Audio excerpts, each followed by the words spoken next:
자, 그 다음에 조금 더 거슬러 가서 이제 탁발 수도회를 한번 보도록 하겠습니다. 한 300년 전의 이야기를 하고 있습니다. 오늘은 그 서론으로서 일반적으로 알고 있는 그 평화의 기도라는 거, 프란체스코의 기도다고 이렇게 말하는 일단 그것부터 일단 없애고 들어가겠습니다. 보통 우리가 뭐 프란체스코가 썼다라고 하는 그 평화의 기도인가 뭐 사랑의 기도인가 뭐 있는데 이것을 제가 밑에 자세하게 제가 써놓았습니다. 네. 이것은 작자 미상입니다. 아무도 모릅니다. 누가 썼는지도 모르고. 그래서 제가 밑에 자세하게 써놨습니다. 그러면 이것이 언제 어떻게 연결되어졌느냐 하면 1915년 베네딕토 15세에게 이 시가 전달되었다가 바티칸의 매일신문에 실렸고 그 다음에 20년에 프란체스코 이미지를 담은 그것을 이제 인쇄하기 시작을 하면서 평화의 기도라고 되어 있다. 그러자 영어권에 있는 사람들이 이것이 프란체스코가 쓴 것이라고 착각을 해가지고 이제 이것이 월드 투모로우라고 하는 편집장이 이걸 만들어냈습니다. 그러니까 그거에 따라 가지고 또 영국 그 총리였던 마가렛 대처가 1979년에 이제 우리가 그 다우닝 10번가라 그러잖아요. 다우닝 10번가에 그 도로자마자 입구에 이렇게 붙여 나오면서 사람들이 이제 이게 이제 마치 프란체스코가 쓴 것이라고 되어 있는데 아닙니다. 그냥 새빨간 거짓말이니까 그냥 좋아서 그냥 부르시면 됩니다. 그럼 프란체스코는 연관 짓지 마라. 역사적인 것을 제가 여러분 말씀을 드리겠고요. 그 다음에 여기에 그림을 제가 이게 하나 이렇게 해놨는데 이 그림은 그 루블 박물관에 정말 프란체스코에 대한 참 오래된 최고로 아마 오래된 그림 같아요. 이 발해된 형태로 이 나무에 그려져 있어요. 나무에. 그 루블 박물관에 가보면은 그 원본들이 많은데 거의 중세 시대에는 화폭이 없고 그냥 이렇게 나무에다가 이렇게 그림을 그리잖아요. 그래서 아니면은 이제 벽화. 이 벽이 이제 우리가 밀라노에 가보게 되어지면은 이제 예수님 최후의 만찬도 이렇게 벽화잖아요. 그래서 벽화를 이게 깨끗하게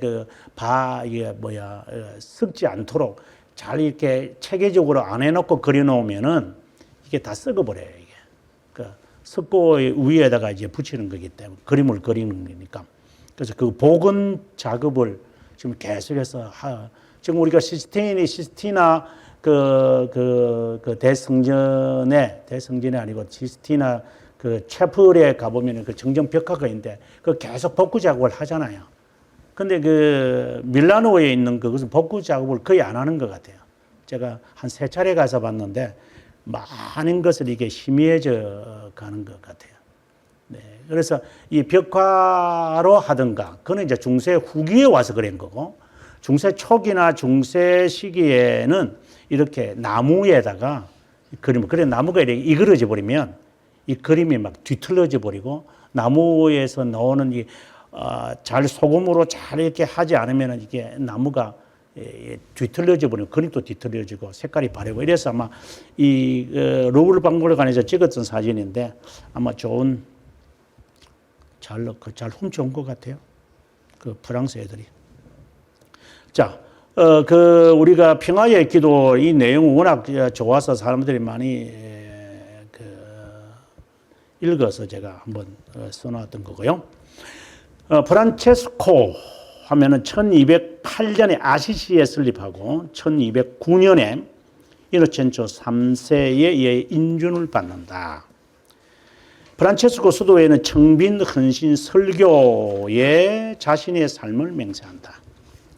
이런 수도회를 시작하기 전에 프란체스코 다시시는 12명의 형제들과 함께 로마 교황의 축복을 받기 위해 아시시에서 로마로 출발한다. 이노첸토 3세는 그들이 성직자들이 되고 지도자를 선출한다는 조건을 내걸면서 축복을 내렸다.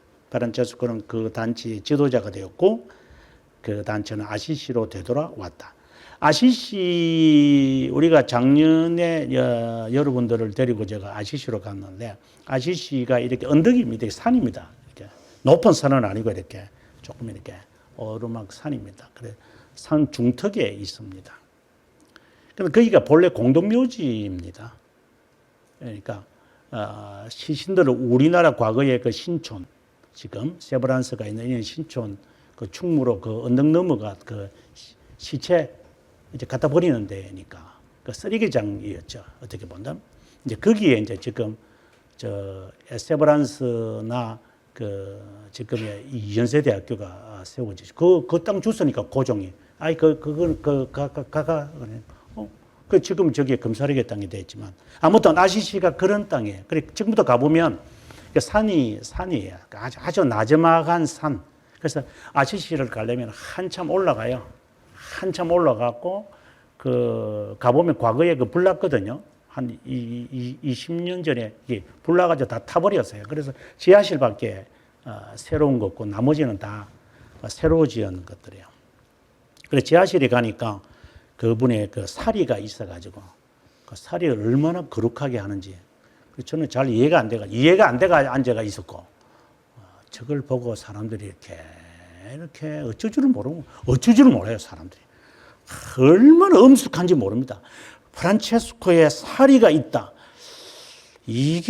저게 진짜 DNA 검사를 해봐야지. 나중에 천국 가봐야지 그 DNA가 서로 밝혀지는데 뭐가 되는지 모르지만 아무튼 엄청나게 거룩하게 아우 저는 그 땀이 많이 나와가지고 그걸 좋아해야 되는지 모를 정도입니다만은 아시시가 언덕이다 이렇게 산이다 이렇게 생각을 하셔야지 평지다라고 생각을 안 하시면 좋겠습니다.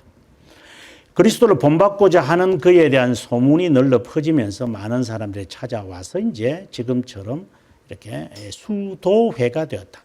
1223년에 오노리오 3세에 의해서 작은 형제단 프란체스칸 수도회를 만들어 이름이 이제 공식 명칭이 됩니다. 프란체스코가 26년에 이제 세상을 떠나는데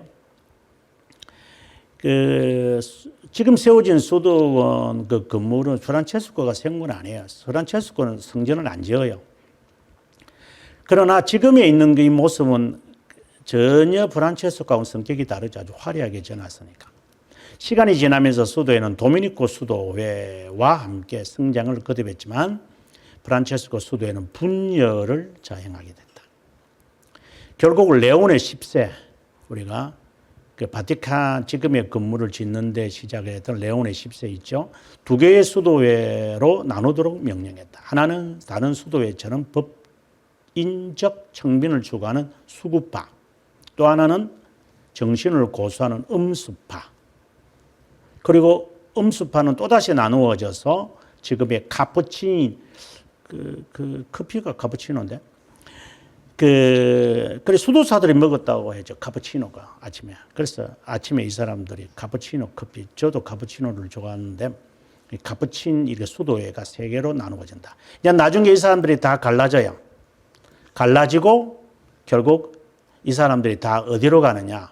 이 사람들이 다 종교 재판자로 다 전환합니다. 그리고 또 하나는 영성파라는 것이 나중에 이거와는 상관없이 영성파가 만들어집니다. 좀 설명해 이제 다음 시간까지 가겠지만 영성파가 만들어져서 이 영성파가 이 사람들은 이제 공직자가 되어 가지고 이단 척결하는 데 앞장서고 이 사람들은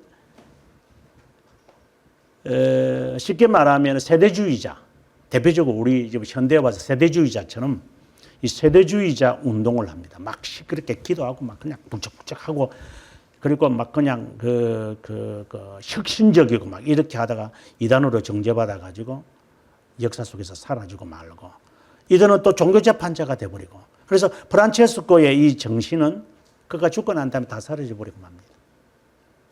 별 의미가 없습니다. 그걸 알고 우리가 이걸 공부를 해야지 그 다음에 어떻게 됐는가 이렇게 생각하시면 아마 거의 의미가 없을 것이다 생각을 합니다. 여기까지만 읽어보겠습니다.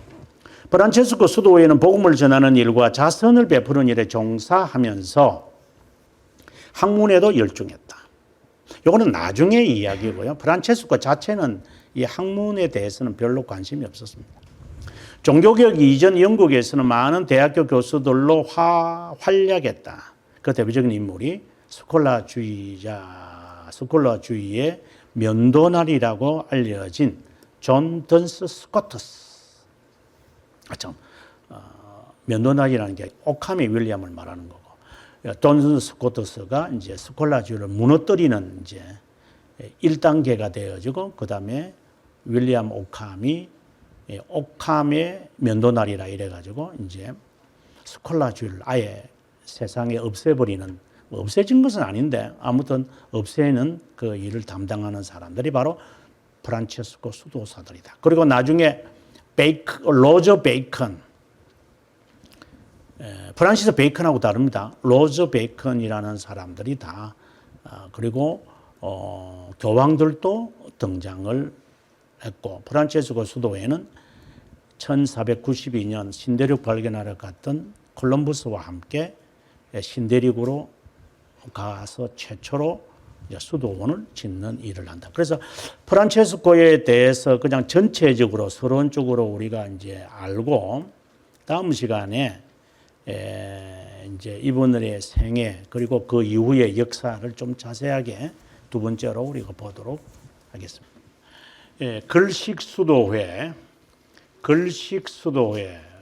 또는 탁발 수도회 이렇게 말하는데, 탁발 수도회는 우리가 한 2주 전에 우리가 배웠던 그 맨발의 그 수도회라고 하는 카르멜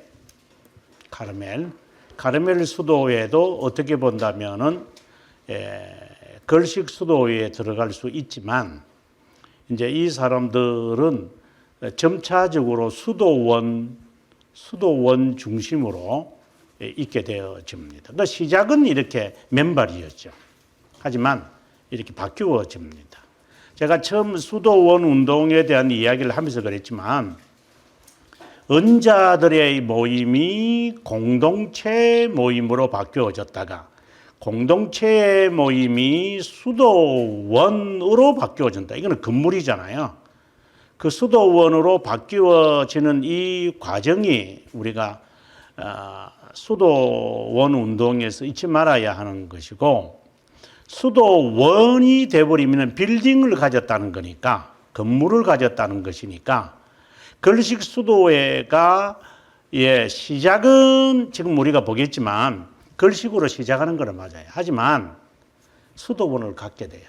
수도원을 갖게 되면 이제 그때는 타락하게 됩니다. 수도원 갖는 게 뭐 잘못이냐? 아니요. 수도원 갖는 것이 잘못된 게 아닙니다. 그건 그렇지 않습니다. 우리가 여기서 잊지 말아야 하는 것은 성교회도 마찬가지인데요. 성교회와 이 수도원 운동과 연관을 지어야 한다고 제가 늘 말하는데, 성교회가 성공하기 위해서, 수도원 운동이 제자리 되기 위해서 수도원이라는 건물을 갖는 게 잘못됐다. 겉으로는 이렇게 보여요. 건물을 짓고 돈이 생기니까 이게 이제 사람들의 마음이 이제 경물생심이 되어 가지고 재산이 있으니까 사람들이 이제 거기에 매몰되어지는 것은 맞아요. 하지만 그거는 겉으로 드러나는 것에 불과하고, 실제로는 성교회라든가 수도원 운동이라든가 이런 사람들이 실패하는 이유가 있어요. 그것은 바로 그들의 믿는 바, 신앙 고백이 없어요. 어느 수도원 운동이라도 신앙 고백이 없습니다. 교회도 마찬가지입니다. 이제 여기서 우리가 유출해 냅니다. 교회도 신앙 고백이 없으면 울타리인데, 여기서 자기 일을 자제, 절제할 줄 알아야 되는데, 이게 없이 하나님 말씀이라고 하는 단순한 아주 중요한 진리를 자기 나름대로 해석해 버리는 것들이 있어서 교회가 타락하는 겁니다. 그러면 로만 가톨릭의 타락, 로만 가톨릭을 우리가 본다면 로만 가톨릭 자체도 시작이 잘못됐으니까 일단 교회가 아니라고 말하기도 하고, 더 나아가서 로만 가톨릭의 신앙 고백이 어디 있어요? 로만 가톨릭은 신앙 고백이라는 게 없습니다. 교회 법은 있죠. 교회 법. 이걸 갖다가 캐논이라고 그럽니다. 캐논은 있어요. 그래서 교회 법학자 뭐 이런 것도 있고, 칼빈 선생도 교회 법학자가 되려고 실제로는 이제 법학을 배운 사람입니다. 하지만 로만 가톨릭이 무엇을 고백하느냐라고 하는 천명이 없어요. 지금 예를 들어서 우리가 여러 교파들을 보면서 감리교, 성결교, 그다음에 침례교, 그다음에 루터 교회, 대표적인 거죠. 우리나라에 있는 그 외에는 다 장로교 안에 들어가는데, 감리교 신앙 고백이 뭔가요? 침례교는 있어요. 왜냐하면 장로교하고 같이 청교도에서 출발을 했으니까 그들 나름대로 웨스트민스터 신앙 고백서를 수정해가지고 1685년에 자기 나름대로 만든 게 있어요. 이제 그거는 이제 1961년에도 이제 만들어졌어요. 이제 그거는 그렇게 놔두고, 침례교는 그 장로교하고 성격이 상당히 비슷하니까 놔두고, 성결교는 1905년인가 7년인가 우리나라에서 출발했잖아요. 동대문에서 출발했거든요. 그러니까 이거는 아예 없는 게 당연하고, 오순절이 무슨 신앙 고백서가 있어요? 그럼 이것도 아니고, 그럼 뭐지요? 신앙 고백서가 없는 교파가 타락 안 한다고 누가 보장합니까? 이거는 역사가 말하기 때문에 말하는 겁니다. 지금을 그러면 이제 장로교가 있는데, 장로교가 신앙 고백서가 있다고 말하죠. 그걸 배우느냐, 가르치느냐, 아느냐, 그대로 따라 살아가느냐, 안 하잖아요. 신앙 고백서가 참된 교회다, 거짓 교회를 말하는 게 아니라, 적어도 부패 안 하고 타락 안 하려고 한다면 개혁 신앙을 유지하려고 하는 사람들, 한국 교회 이제 점점 이렇게 늘어나는데, 뭐예요? 뭘 보고 하는 건가요? 뭘 따라가는 거예요? 개혁 신앙이요?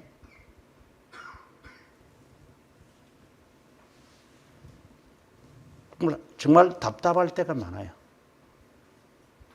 그래, 기준이라는 게 없다, 이 말. 제 말은 기준. 예. 이런 표준이라는 게 없어요. 그거 없는데 뭘 믿어요, 그 사람을? 어떻게 될 줄 어떻게 알아요? 성경 다 성경대로 하는데, 2단도 성경인데, 3단도 성경이고, 5단도 성경인데, 뭘 성경을 따지고 있어요? 성경이 중요하다면 성경을 해석 원리로 만든 신앙 고백서를 없다면 우리는 계속 넘어지게 돼 있어요. 그래서 이게 중요하다는 거예요. 다시 말합니다. 수도원 운동이 왜 타락할까? 왜 타락으로 가는 걸까요? 재산을 가져서 맞습니다. 하지만 근본적인 게 있습니다. 아니, 그들이 만들어질 때 청빈 하고, 그 다음에 베네딕토 수도의 규율을 따라가려고 순종 내걸고, 그거 했잖아요. 그거 따라갈 사람이 어디 있어요? 따라갈 것 같으면 이렇게 자꾸 변하나요? 그런 말을 갓난하기도 아니고, 그런 말은 좀 빼놓고 좀 사람답게 말해야죠. 수도원 운동은 제대로 한 세대가 지나면 나중에 이제 우리가 보게 되지만 별 의미가 없어요. 그것은 그들이 갖고 있는 이것이 없기 때문이다.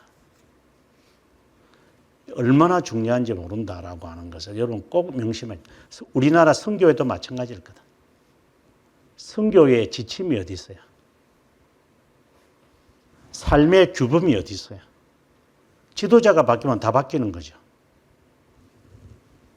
그래 되면 안 됩니다. 그러면 그는 타락합니다. 자, 프란체스코회는 복음을 전하는 일과 자선을 베푸는 일에 정말 중요한 사역, 이건 그 사역이죠. 이것만을 가지고 무슨 단체가 보존되는 것은 아니죠. 학문에도 열중했다. 되게 필사라 그러죠. 필사. 그래서 필사본들을 많이 이 사람들은 보존하고 있죠. 그 실제로 뭘 하겠어요? 지금 같으면 성경 쓰는 거죠. 성경 쓰는 거죠. 성경 쓰는 것 중요하죠. 하지만 성경 쓰는 것도 중요하지만 성경 쓰는 것만큼 그것만큼 그 안에 있는 내용을 파악하는 것으로 향해야 되는데 우리가 아다시피 한글 성경이 제대로 번역됐나요? 한글 성경 제대로 번역됐다고 이 한글 성경을 보고 성경 내용에 파악한다는 것은 진짜 어리석은 사람이죠. 그래서 조금 공부하신 분들은 원어를 공부해서 원서를 읽는 것으로 가지요. 그렇다고 해서 원서를 또 제대로 번역이 되나요? 원서 제대로 번역하는 사람이 별로 없거든요, 한국에. 자기 그거는 전공하는 걸 하겠죠. 이사야는 이사야, 예레미야는 예레미야. 그거는 번역을 하겠죠. 그러나 이게 문법이 다 달라요, 이게요. 역사서라든가 시가서는 더 다르고요. 그리고 창세기 모세오경의 그 내용과 그 다음에 나오는 그 선지서들과 시가서, 역사서의 이 어법들이 저자들이 다 다르기 때문에 이게 용법들이 다 달라요. 그걸 어떻게 다 해석을 해요? 정말 어려운 거예요. 그래서 성경 중심이다 하는 이 말이 어느 성경을 보는 건데 그 성경 번역이 제대로 된 게 맞는가? 이렇게 말하고 더 가면 이제 머리가 복잡해져 실제로.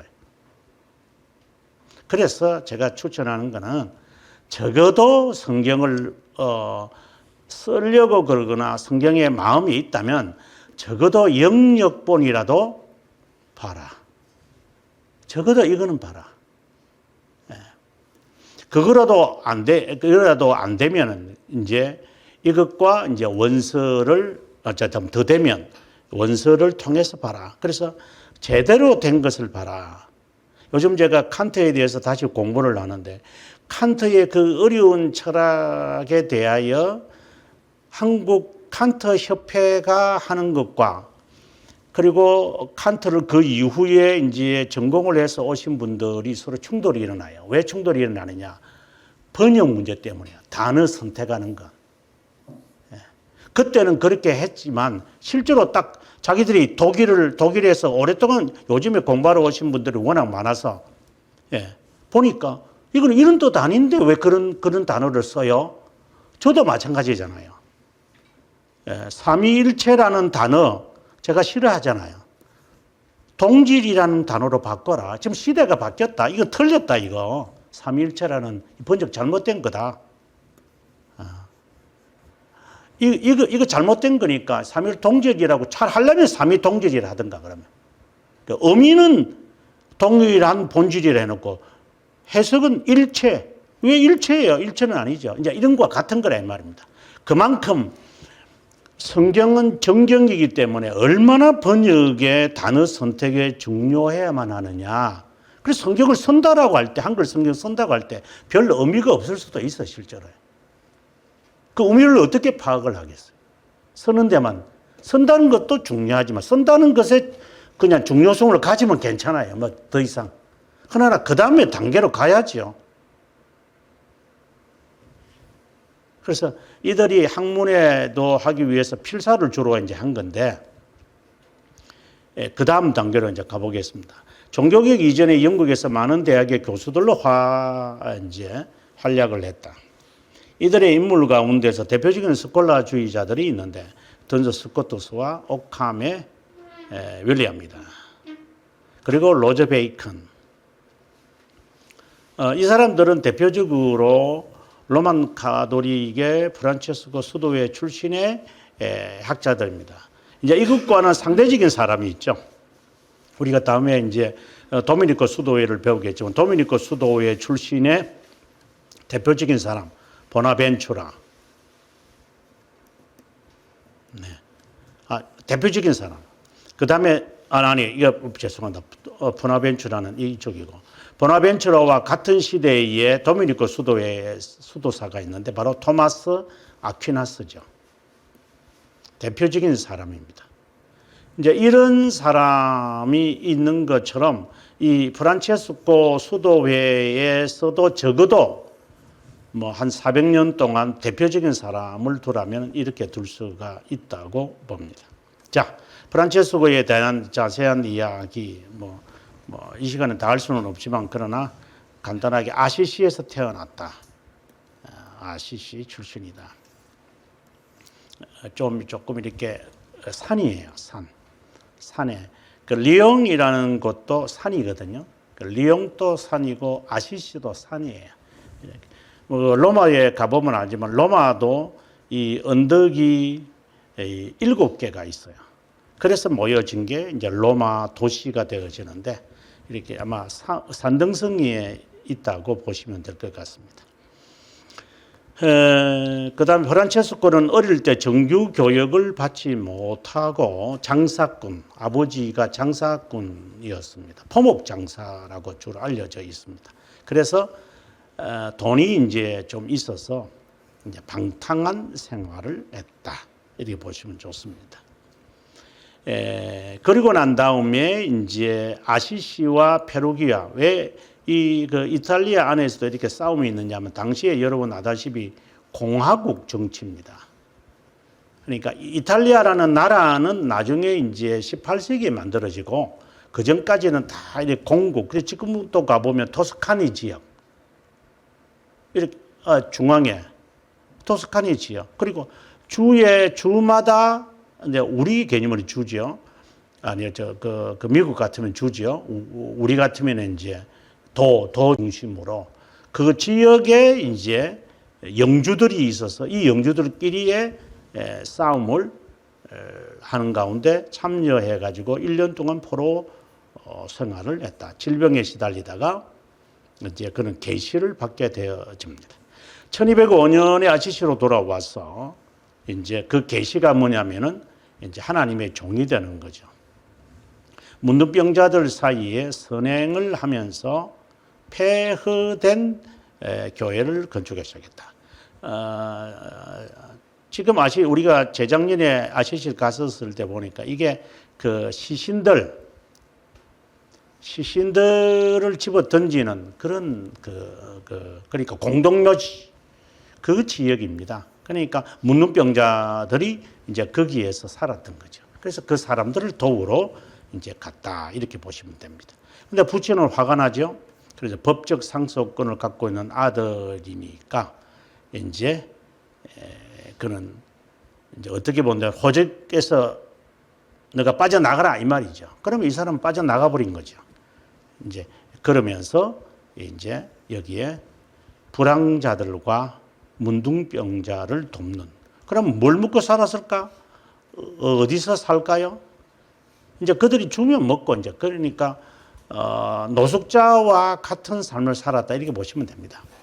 3년 후 1208년에 미사를 드리는 가운데 프란체스코는 세상으로 나아가는 음성을 듣게 되고 마태복음 10장 5절에서 10절의 말씀에서 아무것도 지니지 않고 가서 선을 행하라라는 것을 그는 이제 듣게 된다. 뭐 이것은 여러분들께서 이제 그가 받았던 어떠한 것인데 여러분께서 읽어보시면 될 것 같고요. 1208년 아시시로 돌아온 프란체스코는 복음을 전파하기 시작했는데 자기 친구들이 모이기 시작합니다. 그게 12명이었습니다. 1209년 그 다음이죠. 이노첸초 3세 아주 중요한 인물입니다. 모임을 허락받게 됩니다. 그리고 12년에 아시시 출신의 나이 어린 클라라, 이는 이제 여성입니다. 여성 수도회가 만들어지는데 클라라라고 하는 이 여성이 설교를 듣고 이제 여성들의 수도회가 처음으로 만들어지게 됩니다. 이제 그전에는 여성들의 수도회가 없었어요. 물론 뭐 2명, 3명 뭐 이런 것은 있었지만 이렇게 공식적으로 여성들만 수녀회라 그러죠. 수녀회, 컨벤토리라 그러는데 영어에는 컨벤토리. 이 ORY 이 수녀원, 우리말로는 수녀원인데 컨벤터리에 이 여성들만이 딱 있는 것이 이제 되어집니다. 그 다음에 이제 클라르에 관한 그 내용을 제가 여기 잠깐 했는데 프란체스코가 보내는 내용이 있습니다. 뭐 읽어보면 될 것 같고요. 1212년에 프란체스코는 십자가 운동으로 혼란스러웠을 때 예루살렘을 방문하려고 출발을 했으나 배가 파손하는 바람에 돌아오고 만다. 스페인으로 가서 무어인이라는 것은 북아프리카 사람들과 그 다음에 스페인 이제 본토 사람들과 혼혈아를 말하죠. 피부가 조금 까무잡잡한 사람들이죠. 그 복음을 전파했습니다. 1219년 이제 오랜 후에죠.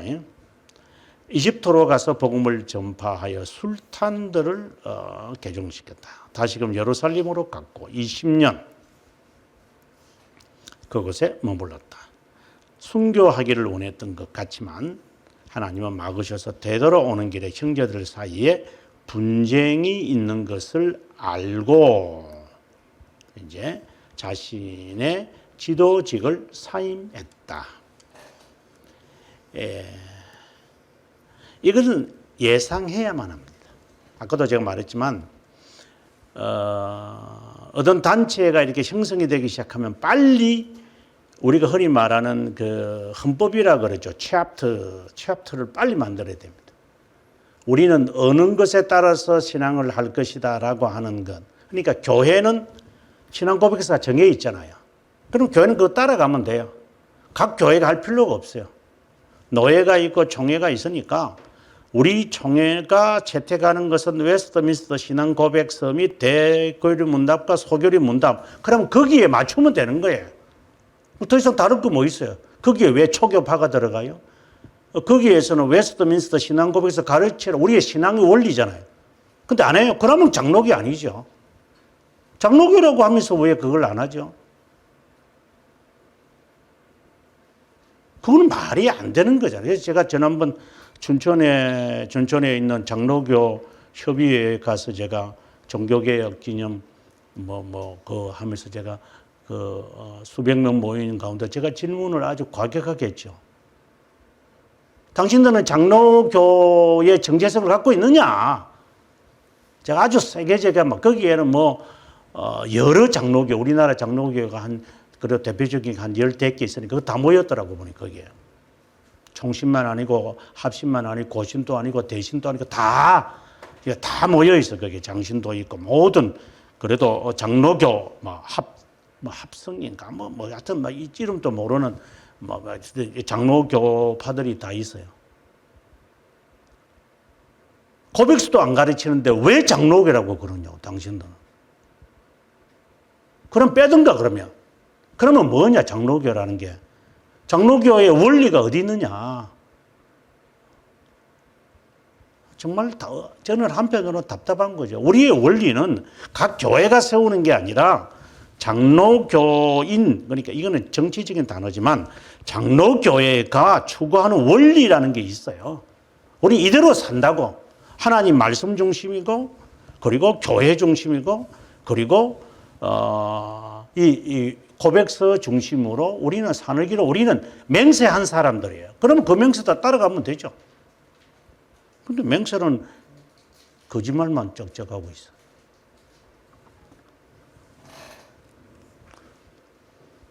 그러니까 이렇게 될 수밖에 없지요, 이거는요. 이렇게 될 수밖에 없어요. 그리고 제3의 수도회를 또 이제 하나를 이제 만들어 버리죠. 그리고 24년에 몽트 알베리노로 가서 40일 금식하다가 스티그마타 아주 유명한 말이죠. 스티그마타로 이게 오상이라 그러죠. 오상. 그리스도의 오상. 이게 5 상처. 머리, 그다음에 옆구리, 머리가 아니고 옆구리, 그리고 양손, 그리고 양발에 상을 받았다. 근데 이걸 뭐 누가 뭐 믿을 수 있는지 모르겠어요. 아마 돌멩이 가지고 확 찍었는지도 모르겠고 뭐. 그 본 사람들은 아무도 없고. 그래서 사진 찍은 것도 없고. 아무튼 스티그마타라고 하는 것은 과학적으로 정확하지는 않다. 단 이거는 분명한 것 같아요. 그리스도의 고통을 체험하기 위한 그의 그 간절한 열망이 아니던가. 그래 결국은 나중에 금식을 많이 하는 바람에 이제 시력을 이제 잃고 맙니다. 그리고 움막에서 그냥 죽고 맙니다. 그분이 우리들에게 이제 그 남긴 여러 정신 가운데 그 찬송가가 저도 이 찬송을 가끔씩 부릅니다. 온 천하만국 이르러 다 주를 찬양하여라 할렐루야.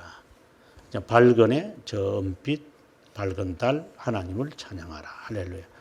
이 찬송을 번호로라고 하면 그레고리온 찬트가 좀 생각이 나는 그러한 마음으로 갔습니다.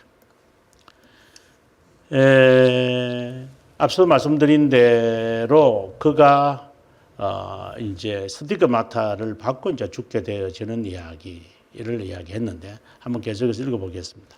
친구들과 가족을 놀랍게 하는 그의 첫 동력자들은 험하고 고통스러운 삶이 형태가 그들에게는 완전한 자유를 준다는 것을 깨달았다. 여기에서 벗어나야 한다라는 거였습니다. 앞서도 말씀드렸지만 이제 사람들이 모이면 돈이 모입니다. 이거는 당연한 겁니다. 사람들이 모이면 돈이 모이고 돈이 모이면 힘이 생깁니다. 그것을 자제할 줄 알아야 됩니다. 교회는. 근데 이 자제가 거의 불가능합니다. 그래서 그거는 타락한 겁니다. 뭐 숫자가 많으면 타락한다 이 말이 아니라 본인이 할 수 있는 역량을 딱 정해야만 합니다. 이게 딱 정해서 거기에서 제재가 돼야 되는데 이 자제라는 게 이게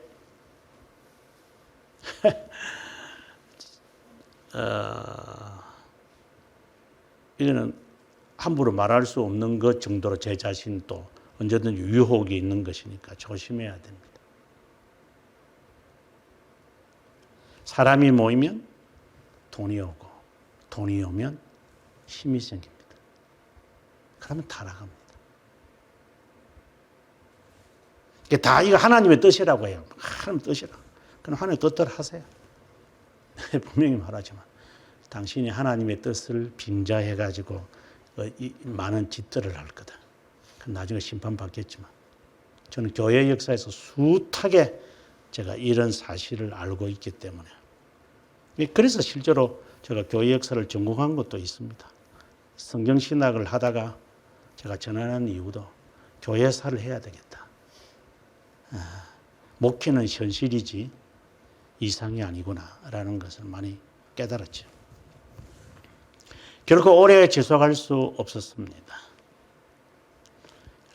소탁발 수도의 작은 형제들로 알려진 수백 명의 추종자들을 지니게 되었습니다. 수백 명은 유럽에 1000명 거쳐 1000명을 넘었고 프란체스코가 누군지도 몰랐습니다. 이거는 비슷한 거죠. 제가 그 학생들이 그 대형 교회에서 추천서 받고 오면 얌마 인터뷰할 때 그랬죠. 이거 누구 이름이야? 우리 담임 목사님. 너 악수라 대봤나? 아니요. 그럼 이거 어떻게 써와서 교회 사무실하고 도장 찍어 주는데요? 에이 키 자식들. 지 목사가 누군지도 몰라요. 악수도 해본 적이 없대요. 저는 태어날 때부터 그 교회 담임 놈인데. 근데 담임 목사가 추천 도장 받고 와요. 추천서요. 꼴불견이죠. 프란체스코와 그 친구들이 혼자의 힘으로 사역했던 단순한 삶은 이제는 거의 불가능합니다. 아까도 말씀드렸잖아요. 자꾸만 모이면 타락하게 돼 있다. 프란체스코가 가장 두려워했던 것은 부주의하여 교회 내에 교회를 만드는 것이었다. 초심의 자유가 거진 채로 인간의 조직으로 전락. 다른 말로 말하면 매니저라고 그럽니다. 교회 매니저가 얼마나 무서운지 모릅니다. 교회 매니저. 제가 학생들한테 늘 말했던 게 칼빈 선생도 그 말했지만 우리는 예배를 리드하는 자가 아니다. 예배를 이렇게 드리어서 성도들에게 은혜를 끼치려고 하는 자도 아니고 은혜를 받도록 하는 자도 아니다. 우리는 아무것도 아니다. 그저 하나님의 말씀을 순전하게 말하는 스피커에 불과하다. 그냥 하나님의 그늘 안에 감추어져 있어야지. 이게 매니저를 하겠다고 덤벼들어서는 안 된다. 교회 조직 이게 잘해서 뭐 할 건데요. 제가 부목사로 있을 때 어느 선배 목사님이 이제 저보다 한 3회 선배인데 저보고 행정학을 배워야 된대요. 본인 행정학 대학원 졸업했다고. 왜요? 하니까 교회는 매니저 하는 거야. 아직도 30년이 훨씬 지났는데 기억 속에 있습니다. 교회는 매니저가 아닙니다.